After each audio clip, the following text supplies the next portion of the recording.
She'll pay for everything. That's what my father said without even looking at me. And not one person in the room blinked. Not my mother, who once sobbed over bounced rent checks. Not my younger sister, who crashed 2 cars I paid to replace. They all just nodded. I didn't argue. I didn't cry. I didn't ask why. I simply stood, slid my chair back, and walked out without a word. But what they didn't realize was, I'd been preparing for this moment. While they assumed I'd always say yes, I was quietly building my exit. They saw me as their fallback.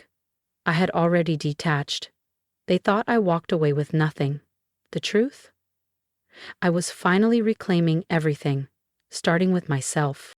They used to call me dependable, the steady one, the generous one, the one who never forgot birthdays, brought pie to family brunches, and always picked up the tab. Just this once, they'd say, except it never was. When I was 24, I skipped a job offer in Boston to help cover my dad's hospital stay in Phoenix. At 28, I co-signed a lease after my sister Zoe defaulted, again. At 33, I handed over $12,000, 0 cents, for new plumbing after a pipe burst in their condo. I never got updates, never saw proof, and every time I wired money, they'd sigh, "We're lucky to have you, Camille. You're our glue." But I wasn't glue. I was a dam with quiet cracks. No one ever asked if I was okay. No one noticed when I started dodging phone calls. No one cared why I stopped bringing my partner to holidays. I was exhausted, tired of being the answer to every problem, tired of carrying burdens that were never mine, of hearing Zoe say I had it easy while I worked 80-hour weeks for everything I'd earned. They never handed me a thing, and because I didn't break, because I never said no, they thought I owed them everything. I didn't scream, I didn't explain, I just left. And for the first time, I felt free. And deep down, I was starting to realize they never would, so I began to change, quietly. I stopped mentioning bonuses at work, moved my savings to a credit union 2 zip codes away, set up alerts for any credit inquiries tied to my social security number. I didn't make a big announcement, I just watched how the phone rang less when I stopped volunteering financial lifeline. Watched how the "we miss you" texts dried up the moment I didn't jump in to cover Zoe's overdue rent. Watched myself slowly vanish from their group chats the second I stopped being useful. I was no longer Camille, the reliable one. Now I was just the one who stopped giving. And in my family, that made me dangerous. The shift wasn't instant. It arrived subtly, like a picture frame slowly tilting until one day, it's sideways, and you wonder how long it's been that way. It started with a message from my mom. "Hey, sweetie, give us a call when you have a sec." No emergency, no details, just something. And her voice had that forced lightness, like she was trying to sound breezy and failed. A few days later, Zoe texted, "You coming to dinner Sunday? There's some stuff we want to run by you." Run by me? That wasn't their language. My family didn't run things by me, they just expected me to show up and fix things. I didn't answer right away. Instead, I did what I always do when something feels off. I checked. My credit report, clean. Condo title, still just me. Then I pulled out the binder hidden beneath a box of dishwasher pods, my private archive, organized, labeled, mine. Bank statements, wire records, emergency fund breakdowns, and the spreadsheet. Unreturned family contributions. $5,000, 0 cents, Zoe's tuition gap. $12,000, 0 cents, mom's dental surgery. $9,700, 0 cents, urgent family need, never explained. Total, $80,165, 0 cents. I stared at the number. Nothing had ever come back. I closed the binder slowly, like sealing a tomb. That Friday, my dad called. "Camille, we're doing a family meeting after dinner Sunday. Nothing serious, just want to talk through a few things." I didn't answer. Not yet. Family meetings weren't our thing. Something was coming, and I was ready. We weren't the kind of family that talked things through. We buried things under silence and roast dinners. That's how I knew, whatever this was, it wasn't casual. This wasn't a conversation. It was a setup, And I had a choice: walk in naive, like the old me, or walk in prepared. I chose something in between. That Sunday, I arrived with a polite smile, a blank notebook, and a calm that was entirely manufactured. I sat at their table like a visitor in a place I used to call home. I listened. I waited. And when my father finally leaned back and said without hesitation, "Camille can cover it," I didn't flinch. They'd finally said the quiet part out loud, and I was done pretending I didn't hear it. We sat in the living room like strangers pretending to be close. Mom had made her usual roast chicken. Zoe was sipping iced tea like nothing was wrong. My father wore that same threadbare flannel he always pulled out when he wanted to seem approachable. They filled the air with nonsense: construction on I-10, a neighbor's pool remodel, Zoe's latest coupon code for yoga pants. They were stalling, and I knew it. Then the shift came. Dad cleared his throat. Mom folded her hands in her lap. Zoe crossed her legs and leaned back like she was about to watch a movie. "Camille," my dad began, his voice careful, too smooth. "Your sister's going through something serious, a legal issue, some financial missteps. The specifics aren't important. But the amount?" He paused. "It's $210,000, 0 cents, Zoe said, like she was reading off the forecast. "I've got 30 days before it hits court." I didn't move. "We talked it through," Mom jumped in. "And we all think the most logical solution is for you to help. Just until Zoe gets stable again."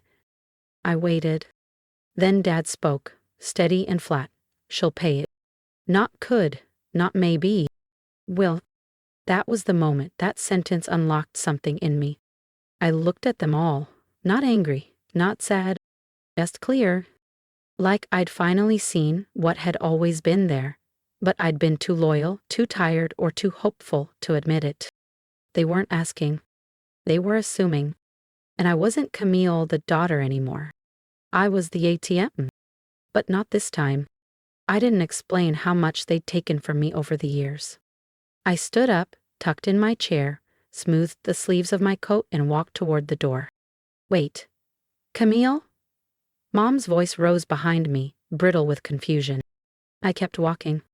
"Camille, can we just—" But I didn't go home that night. Not to the apartment with the smiling family photo in the hallway. Not to the freezer stocked with lasagna I'd batch cooked for evenings I was too exhausted to care for myself. I drove for hours with no destination, just movement. Silence wrapped around me like mist. Not the cold kind, the clean kind. The kind that lingers after the fire has consumed everything and the smoke has cleared. My phone buzzed. "Mom, where did you go?" "Dad, we need to finish the conversation." "Zoe, seriously, you're just gonna leave?" I didn't answer. Instead, I parked in front of a quiet 24-hour diner off the highway, left the engine running, hands on the steering wheel. Finally, I exhaled. They thought they had backed me into a corner, but they never saw the exits I had quietly built. For months, I'd been shifting assets to banks they didn't know existed. I'd updated passwords, added two-factor authentication, replaced every security question. No more mother's maiden name or first pet. That night, I logged into every account I owned. Savings, investments, retirement, click, transfer, freeze, lock. Then I opened the old joint account I once used to help Mom with bills. There'd been $250, 0 cents sitting in it out of habit. Now, it held 0. I changed my phone number, deleted shared calendars, turned off location sharing. Every digital thread tying me to them snapped. Then came the apartment. I packed a single suitcase, left behind the couch I'd bought to make holidays nicer, took only what was truly mine. By sunrise, I was checked into a month-to-month rental across the state line. A small, clean loft, no family photos, no memories etched into the walls. It was quiet, not lonely, not empty, just mine. By week's end, the text turned from shock to shame. "We raised you better. Zoe needs you. This isn't what family does." And finally, the one that told me everything. "We don't have anyone else." Exactly. They didn't have me anymore either. The number was unfamiliar. If you've ever reached your breaking point in silence, if you've ever walked away not out of anger, but out of clarity, hit subscribe. Camille's story isn't over, and what she builds next will speak louder than anything she left behind. I almost didn't pick up. I was sitting on the floor of the temporary apartment, folding the same 3 sweaters into a drawer I didn't plan to use for long.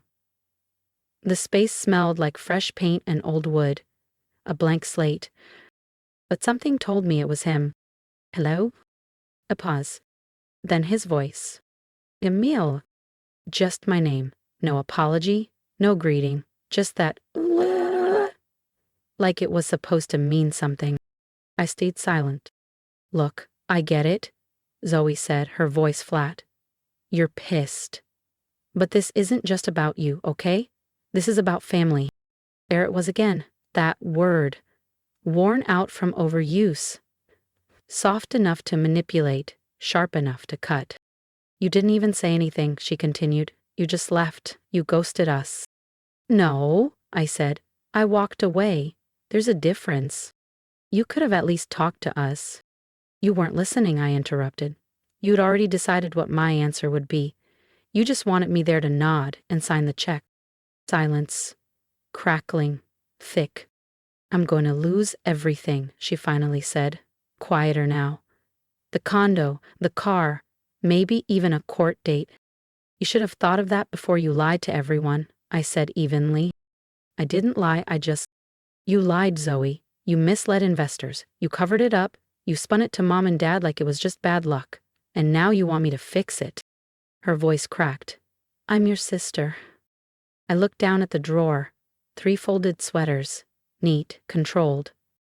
I know, I said softly. And that's what makes this worse.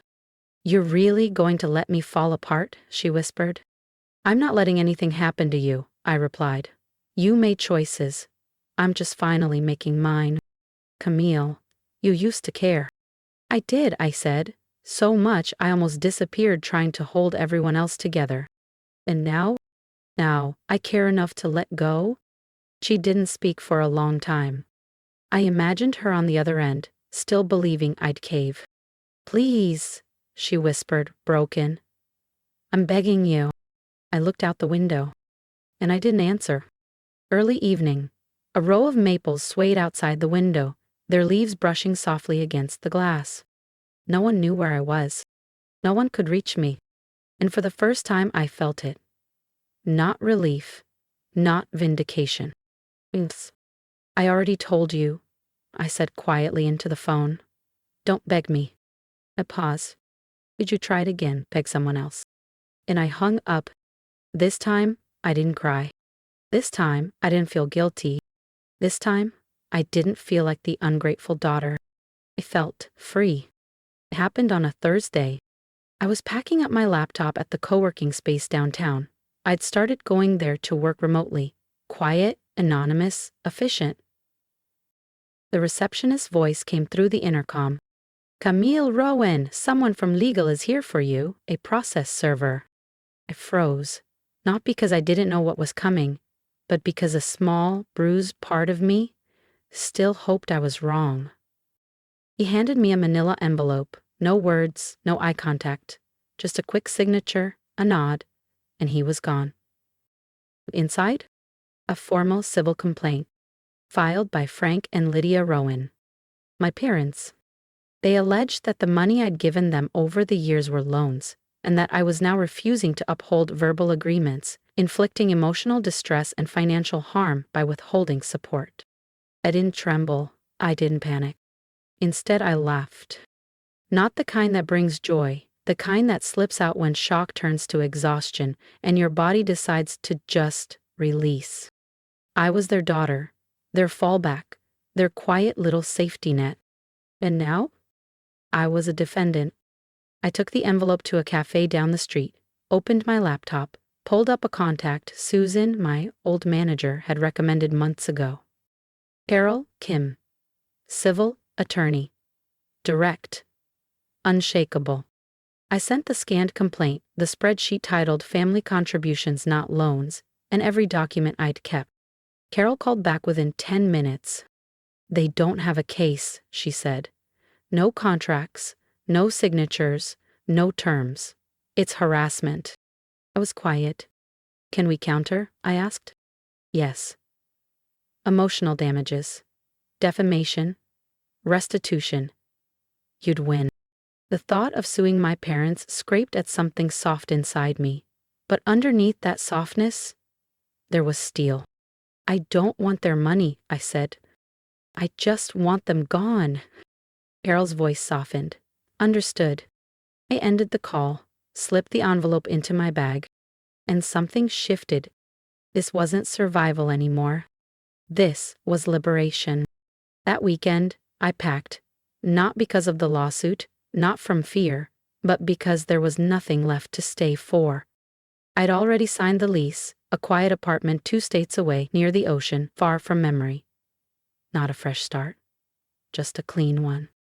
I opened boxes that once held holiday ornaments and birthday cards from people who now called me emotionally damaging. Some I kept, most I didn't. One photo frame from a beach trip years ago caught my eye. I stared at it, trying to remember the last time we'd laughed, without expectation. I couldn't. I turned it face down in the donation pile. I moved through the apartment like a curator, quietly choosing what to discard and what to carry forward. Old baking pans, toss. Sweaters from mom, donate. The financial binder, keep. By Sunday, all that remained were clean floors and a single suitcase. Then one last call came from an unknown number. You're really doing this? Evan asked. You're just leaving. I already left, I said. You just didn't notice. I could lose everything, he repeated. The apartment, my license.